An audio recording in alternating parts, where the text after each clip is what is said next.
Hello everyone, this is Freddy. I've made these two animations. The idea comes from a post on Instagram using Cinema 4D and X particles.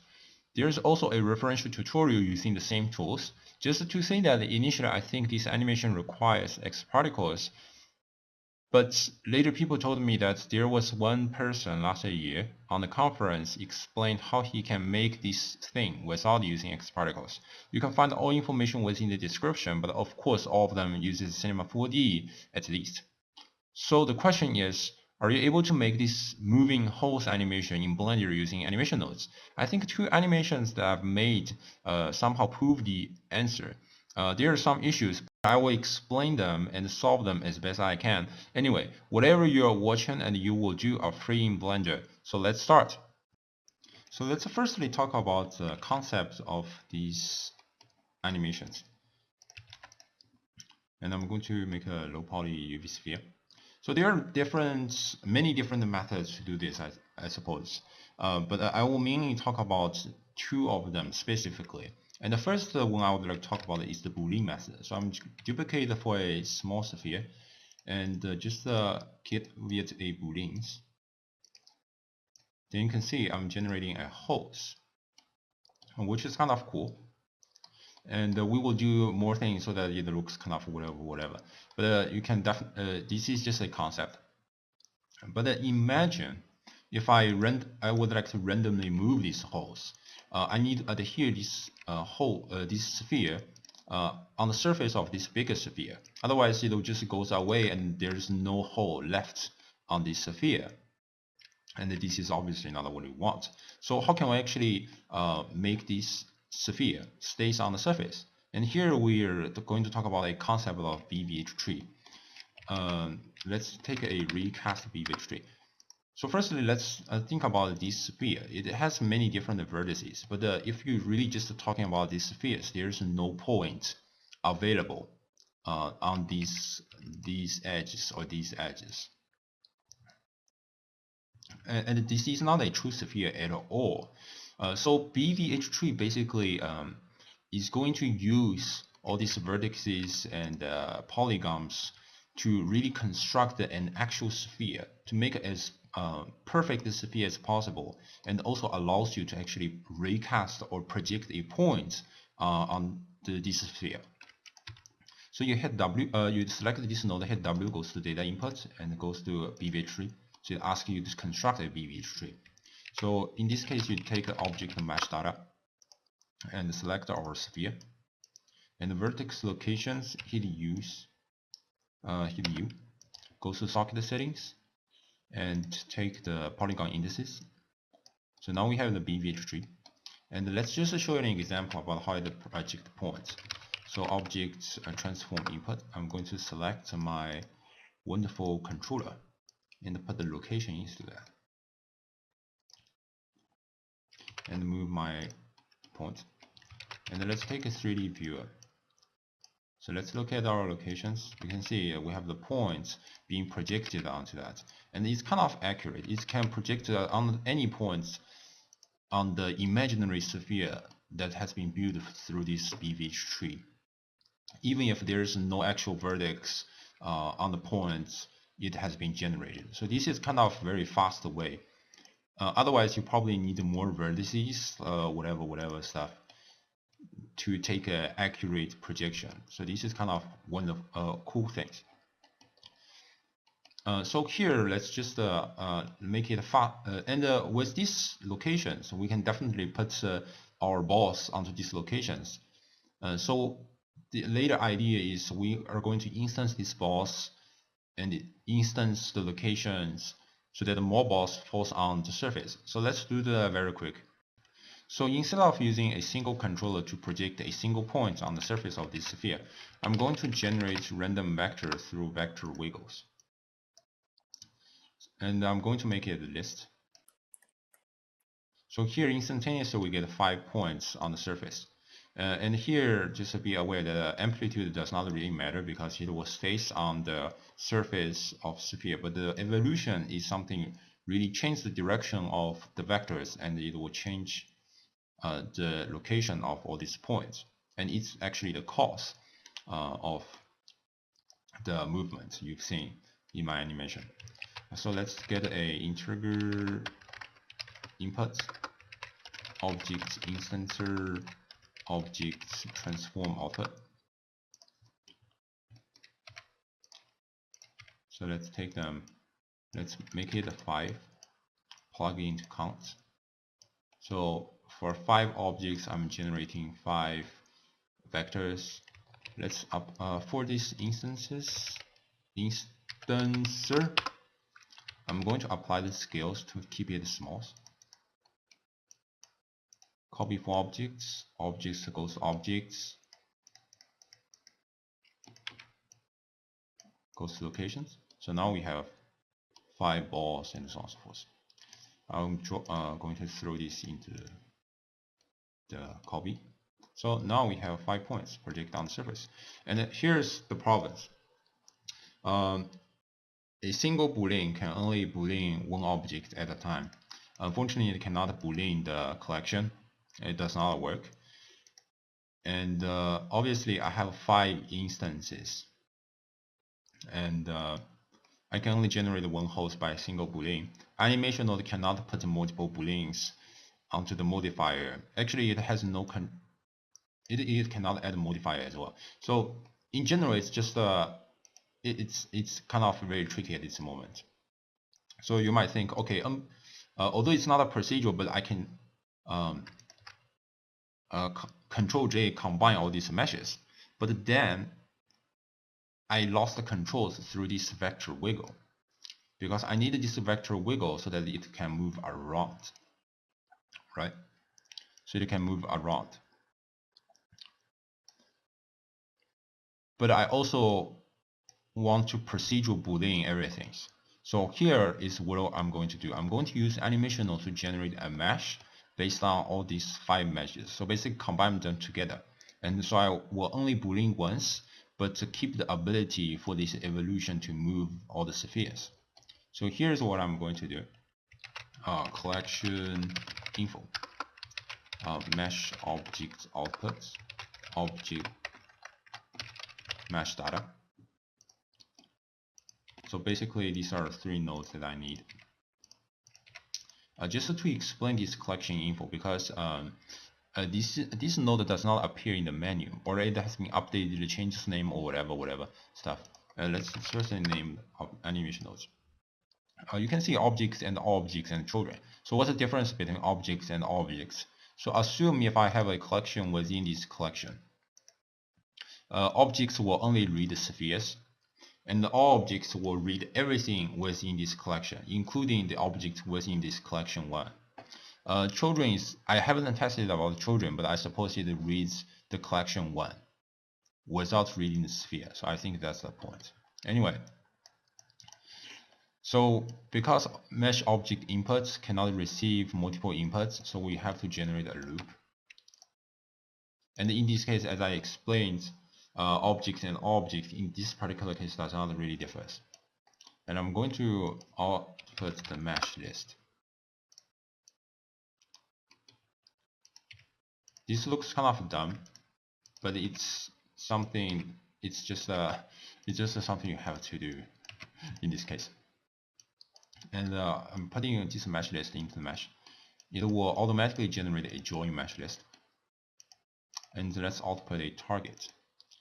So now let's delete this collection.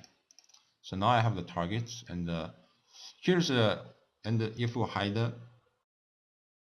in the header as well, and let's use the sphere to Boolean the target. So now we have multiple holes. So here, one thing that I have to mention, you have 2 restriction toggles. One is this hiding in viewport and disable in viewport. For the details, you can go to the Blender menu to read the difference between them also. I usually hate this disable in viewport because it also disables all the effects available through this entire thing. It's basically like it disable the collection but not disable the collection. It's kind of very weird. The whole point is if you disable this entire whole thing, the evolution will not work. This is what I found out. But if you disable the render view and if you just hide them in viewport, then the evolution will actually work. So this is a very tricky part. I really hate these things, but I want to just remind you, in case you're using the disable in viewport, then it will not work. So not disable that, but hide that is something preferred. And you can see the Boolean actually looks pretty awesome. It's actually much better than I think. Yeah, this looks kind of very fine. And up to this moment, I think this is basically done. I think this is done. You just get a kind of ideas. But obviously everything is randomly generated, so they're not distributed very well. So how can I make them evenly distributed is a question. So here is what I'm going to do, is I'm going to generate an icosphere. Actually, let's regenerate the icosphere. I'm going to take one subdivision surfaces and scale that up. I'm going to use the vertex as a guide for the generating vectors. So let's replicate this object mesh data, and I'm going to take a vector math,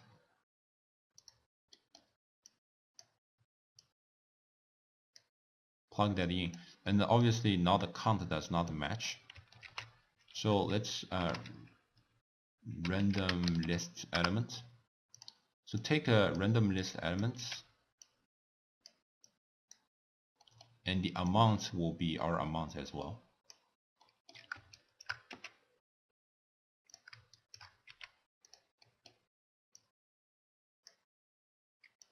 And take the amplitude down like 2 or whatever stuff.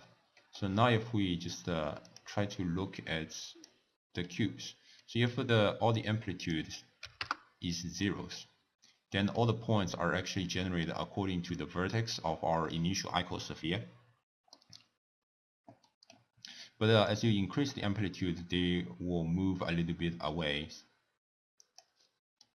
But the whole point of this entire thing is it generates more kind of evenly distributed pattern for these spheres.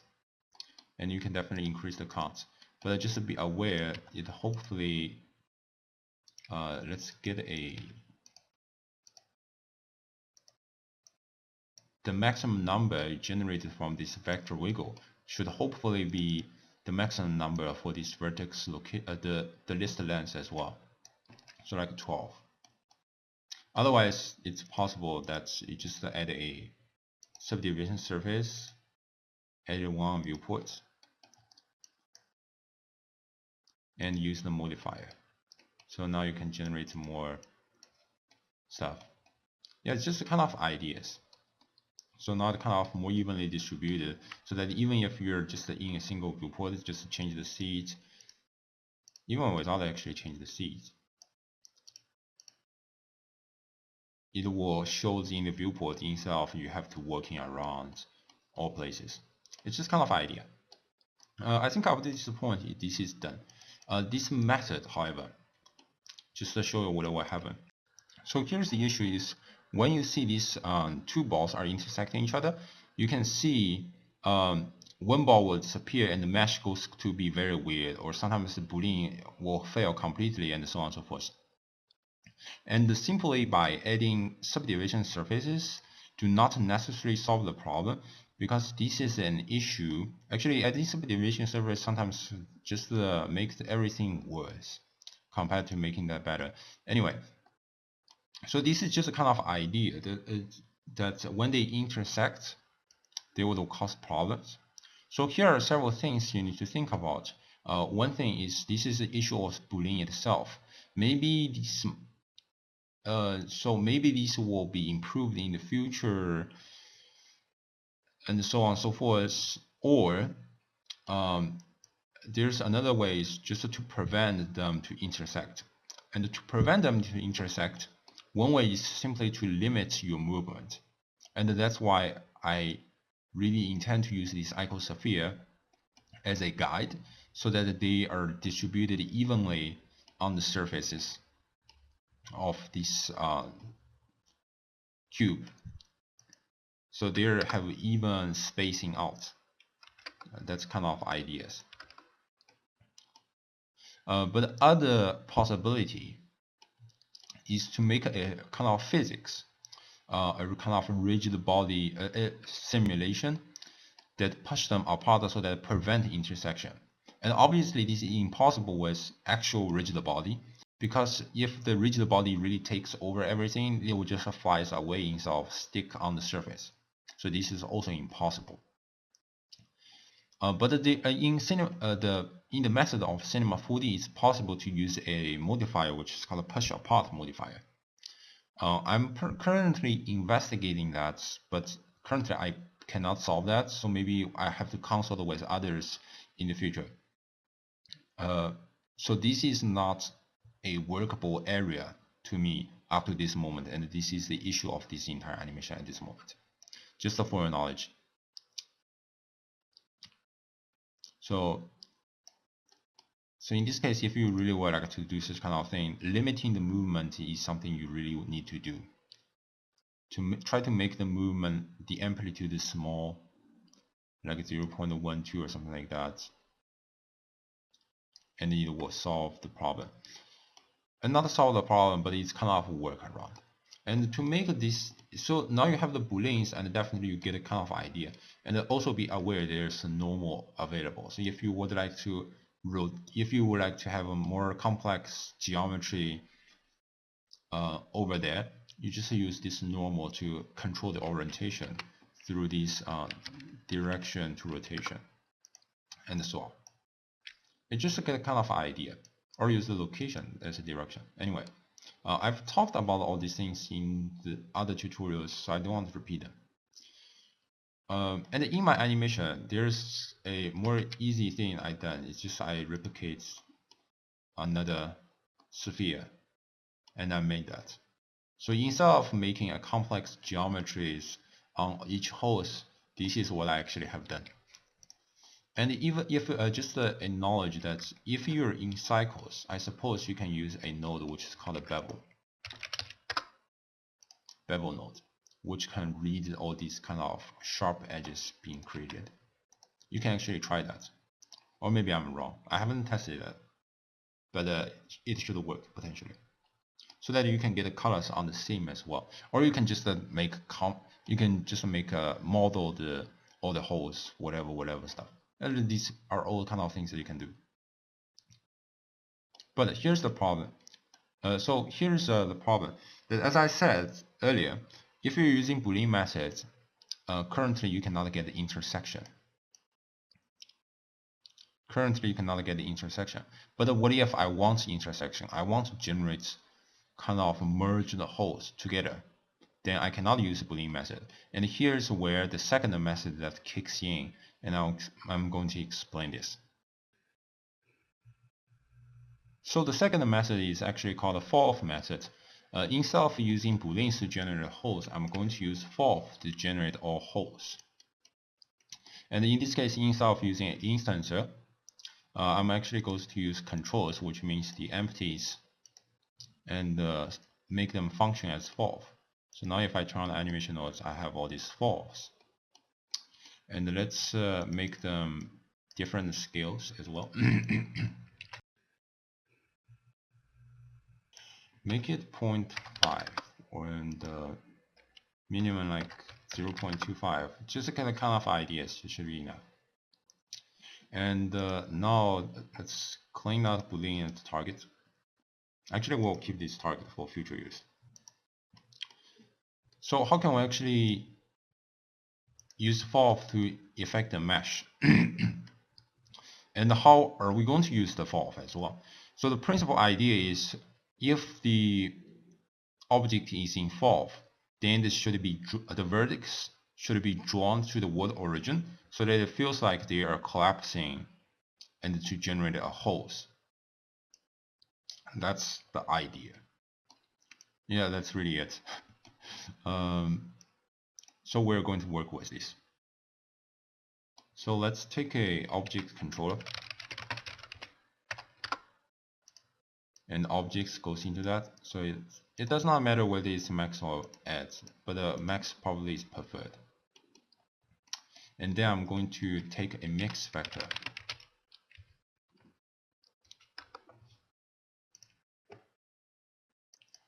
And I'm going to evaluate for.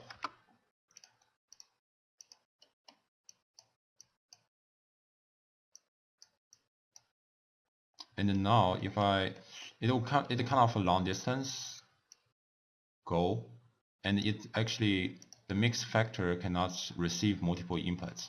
So anyway, I think I'm just going to duplicate that to decrease the distances. And as again, it cannot receive multiple inputs, so I'm going to generate a loop for that. And probably parameter take a for. Yeah, for is fine. So for will go to for, vector will go to locations, and the vector will also go to the A mix vector. So I'm going to output the vector list. So now we have a vector list, which actually also means the vertex location of the resulting sphere. So now we are going to combine the mesh again. So we already have a targets. So let's just name it target. So now let's turn on the targets with the outer sphere, inner sphere. So let's hide our inner sphere, but let's look at the target. So now we have that. So this is roughly it. And just by tweaking the value of fourth width, and you can change the fourth width of this entire whole thing. You can also add subdivision surfaces so that to smooth that out. So that's the entire whole point is to make the area of the effect smaller.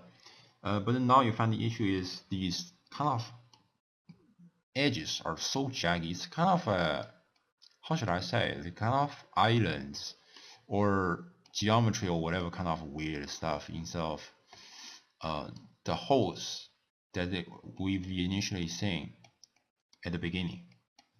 Why is that? This is because in our samples we have so low amount of subdivision surfaces. So let's increase the subdivision surfaces and update the modifier. So let's see. So now these edges are looking much sharper and much nicer. And you can increase the shade smooth.